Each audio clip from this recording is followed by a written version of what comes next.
Philosophy की एक रेलम ऐसी है कि अगर वो उसको सॉल्व कर लिया जाए या उसमें जो परसूट है, अगर वो उसको रिज़ॉल्व कर लिया जाए तो आधे से ज़्यादा फ़िलॉसफ़ीज़ जो हैं वो खुद ब खुद ख़त्म हो जाती हैं या हल हो जाती हैं।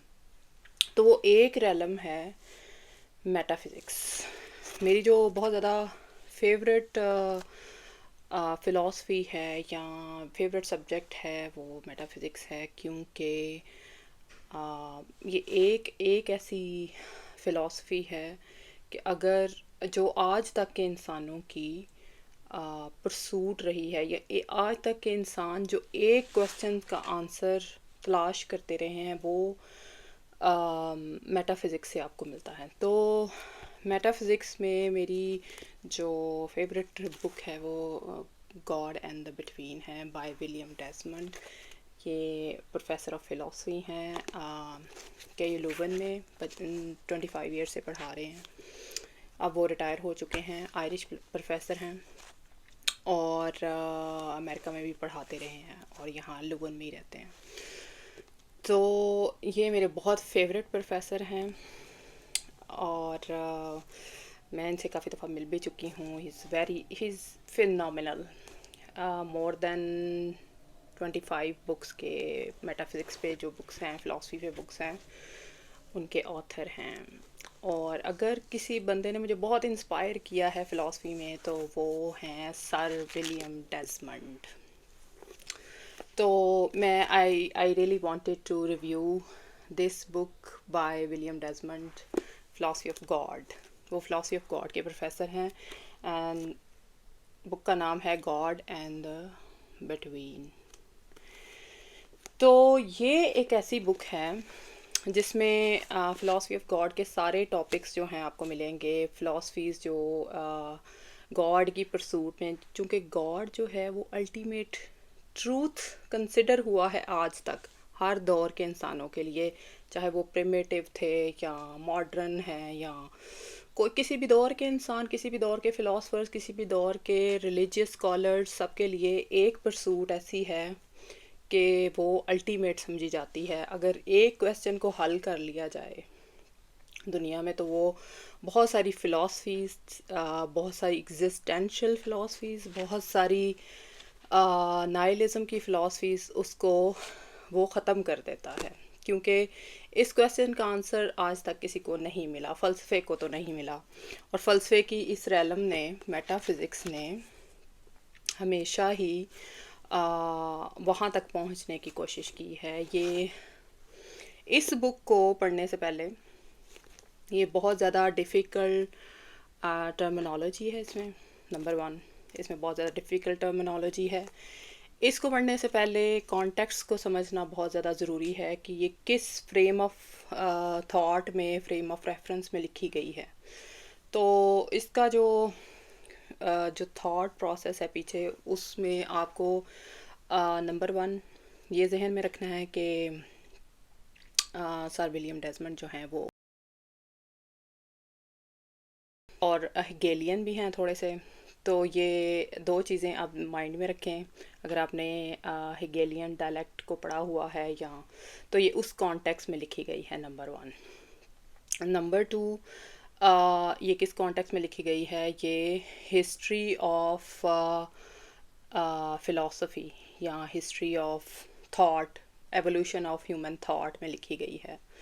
नंबर टू, आपने ये जहन में रखना है कि जो इंसानों का जो सारे इरास थे हिस्ट्री में, जिसमें रेनेसां है या पोस्ट एनलाइटनमेंट है या प्रिमिटिव टाइम्स हैं या प्री एंशिएंट फ़िलासफ़ी है, वहाँ से लेके पूरे एवोल्यूशन के सेंस में लिखा गया है। उस दौरान जितनी भी फ़िलासफ़ीज़ डेवलप हुई, पैंथेइस्टिक फ़िलासफ़ी है, मोनोथिस्टिक और पॉलीथिज़्म इमर्ज हुआ, वो किस तरह से हुआ, वो उसको जहन में रखते हुए ये लिखी गई है। अगर आप इस कॉन्टेक्स्ट को माइंड में नहीं रखेंगे तो आप कभी भी ये बुक नहीं पढ़ सकते, क्योंकि इसमें ऐसी भी, क्योंकि वो नेटिव स्पीकर है, नेटिव इंग्लिश स्पीकर हैं, तो वो थोड़े से उनकी टर्मिनोलॉजीज़ थोड़ी सी इंग्लिश से भी कह लें कि आगे हैं।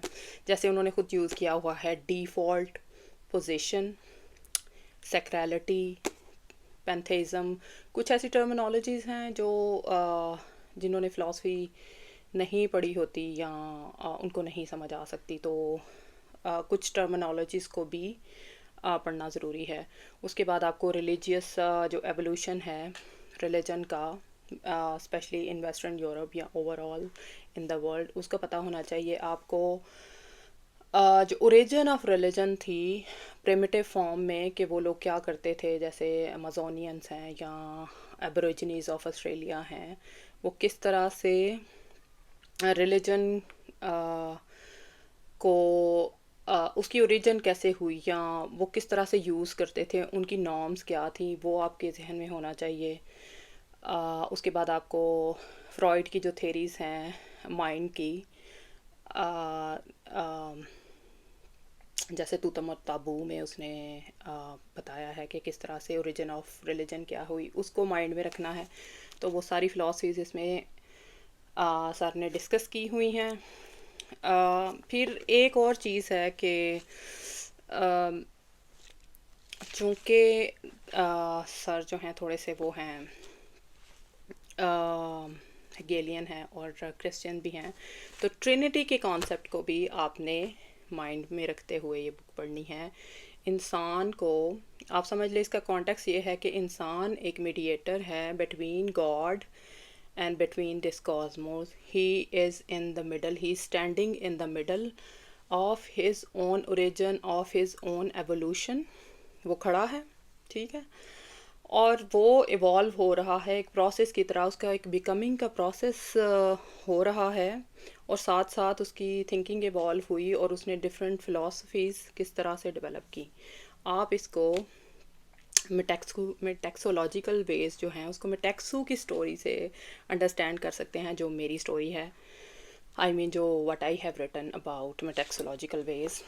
तो मेटेक्सू एक छोटा बच्चा होता है जो अकेला है, वर्ल्ड के अंदर अकेला है, और इर्द गिर्द उसके कॉस्मोस की डिफरेंट फोर्सेस हैं। कभी बारिश आ जाती है, कभी कोई सुनामी आ जाता है, वो केव में चला जाता है, डरता है, हेल्पलेस है। तो इसको आप कंपेयर कर सकते हैं ह्यूमन की इंडिविजुअल जब स्टेज होती है, जब वो हेल्पलेस होता है, डिपेंडेंट होता है, तो वो किस तरह से गॉड को परसीव करता है। एवरीथिंग इज़ उसे बाहर की फोर्सेस गॉड लगती हैं, हर चीज़ जो है बहुत ज़्यादा ह्यूज है। उसके अलावा दुनिया की जो हर चीज़ है वो बहुत ज़्यादा ह्यूज है, बहुत ज़्यादा पावर रखती है, सबलाइम है, सब्लिमिटी है उसके अंदर एक बहुत बड़ा। तो उसको लगता है कि गॉड एग्जिस्ट करता है, कोई मेरे अलावा कोई ऐसी फोर्स है। तो वो शुरू में तो ऐसे होता है, उसके बाद उसकी एक और स्टेज आती है जिसमें वो थोड़ा सा उसको अंडरस्टैंड करता है, तो मैजिक करता है डिफरेंट फोर्सेस को, कॉस्मोस की फोर्सेस को यूज़ करते हुए वो थोड़ा सा इवॉल्व होता है। जैसे समझ लें इंडिविजुअल थोड़ा सा बड़ा हो गया, तो उसको थोड़ी सी अंडरस्टैंडिंग शुरू हो जाती है कॉस्मोस की, फिर उससे थोड़ा सा अगली स्टेज आती है। तो इसको ओरिजिन ऑफ रिलीजन से भी आप देखें कि इंसान के इंडिविजुअल स्टेजेस के जितना एवोल्यूशन है वो ओवरऑल कलेक्टिवली ह्यूमैनिटी में भी हुआ है कि उसने, और जब वो पहुंचता है ग्रेजुअली सारी स्टेजेस से, फिर वो टूल्स बनाना शुरू करता है, ट्रैवल करता है, कॉस्मोस के ऊपर उसकी कमांड आ जाती है, कॉस्मोस के ऊपर उसकी टूल्स बनाना शुरू कर देता है। उसके बाद साइंस और टेक्नोलॉजी आ जाती है, जिससे उसे लगता है कि शायद ये सब कुछ मेरे अंडर था, मैं जिसको गॉड समझ रहा था वो गॉड नहीं था, या ठीक है। ये सर ने इसको बताया है, ये डिफ़ॉल्ट पोजीशन जो है, चूँकि जो वेस्टर्न यूरोप जो पोस्ट मॉडर्निज्म था, जिसको नीत्शे ने लिखा है कि गॉड इज़ डेड, तो जब गॉड वहाँ पे डेड हो गया, या गॉड को उन्होंने टेक्नोलॉजी के थ्रू मार दिया, टूल्स बना के इंसान ने कहा कि मैं ही गॉड हूँ, तो उसके बाद की जो फेज़ थी उसमें जो जो जनरेशन पैदा हुई है उनकी डिफ़ॉल्ट पोजीशन ये है कि वो एथिस्टिक हैं। जिस तरह डिफ़ॉल्ट पोजीशन बहुत सारे कल्चर्स में, इंडिया पाकिस्तान या दूसरे कल्चर्स में डिफ़ॉल्ट पोजीशन है कि हमने आँख खोली है उस कल्चर में जहाँ पे गॉड मौजूद था ऑलरेडी। बिलीवर्स का गॉड, उनकी हमारी डिफ़ॉल्ट पोजीशन है गॉड वाज देयर, हम सोच ही नहीं सकते the other way.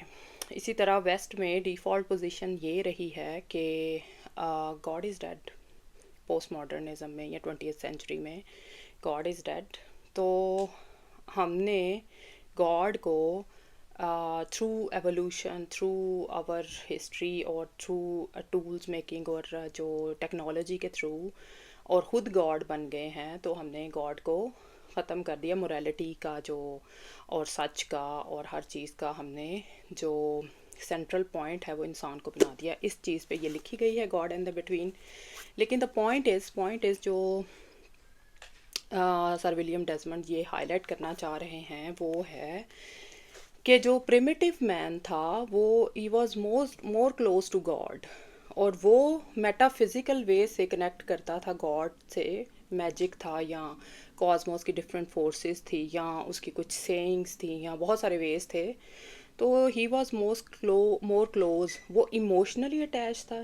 When we reach to rationality, conclusion इस बुक का ये था, कंक्लूजन ये है इस बुक का कि जो प्रिमिटिव मैन था he was more close to God, और उसकी ये जो परसूट थी, या he was more connected to the cosmos and its energies, और वो ज़्यादा इमोशनली अटैच था। और उसकी जो परसूट थी वो ज़्यादा क्लोज थी कि वो थ्रू दिस मेटाफिज़िकल और emotional way he can find God. जो साइंस ने आज तक या जो रीज़न ने या रैशनैलिटी ने जो उसके बाद कोशिशें की हैं गॉड को वापस लाने की या गॉड के साथ, कॉस्मोस के साथ कनेक्ट होने की, तो वो जो साइंटिफिक रैलम है वो गॉड को खा गई है, वो मोरालिटी को खा गई है, वो उसकी ओरिजिन को उसने ख़त्म कर दिया है। तो ये उसका कंक्लूजन था कि जो इनिशियल स्टेजेस थी इंसान की हेल्पलेसनेस की या metaphysical, he was more metaphysical. हम लोग पहले जो प्रिमिटिव स्टेजेस पे हम ज़्यादा क्लोज थे कि हम गॉड को फाइंड कर सकते, rather than in postmodernism where God is dead and we have replaced God with human being. तो अगर आप इस बुक को पढ़ेंगे तो आपको बहुत ज़्यादा डीपली पता चलेगा कि किस तरह से जो पोलिथिज़म था इन ग्रेको रोमन कल्चर वो कैसे था, उसके बाद पोलिथिज़म इन इजिप्शियन कल्चर, पर्शियन कल्चर, और उसके बाद मोनोथिज़म किस तरह से इमर्ज हुआ पोलिथिज़म से के। और उसमें टेक्सू की स्टोरी में भी शुरू में जब वो जो कॉस्मोस की फोर्सेस होती हैं उससे वो डर रहा होता है या उसे एक तरह की नीड फील होती है कि there should be materialistic God जो उसके सामने हो, जिसकी वो वर्शिप कर सके या वो उसको नाम दे सके कि इसकी वजह से ये चीज़ें हो रही हैं। तो फिर पोलिथिज़म वहाँ से इमर्ज हुआ। तो there are several things that you need to consider. ये मेटाफिज़िक्स पे या फिलॉसफी ऑफ गॉड पे एक बहुत ही ज़्यादा ऑथेंटिक बुक है।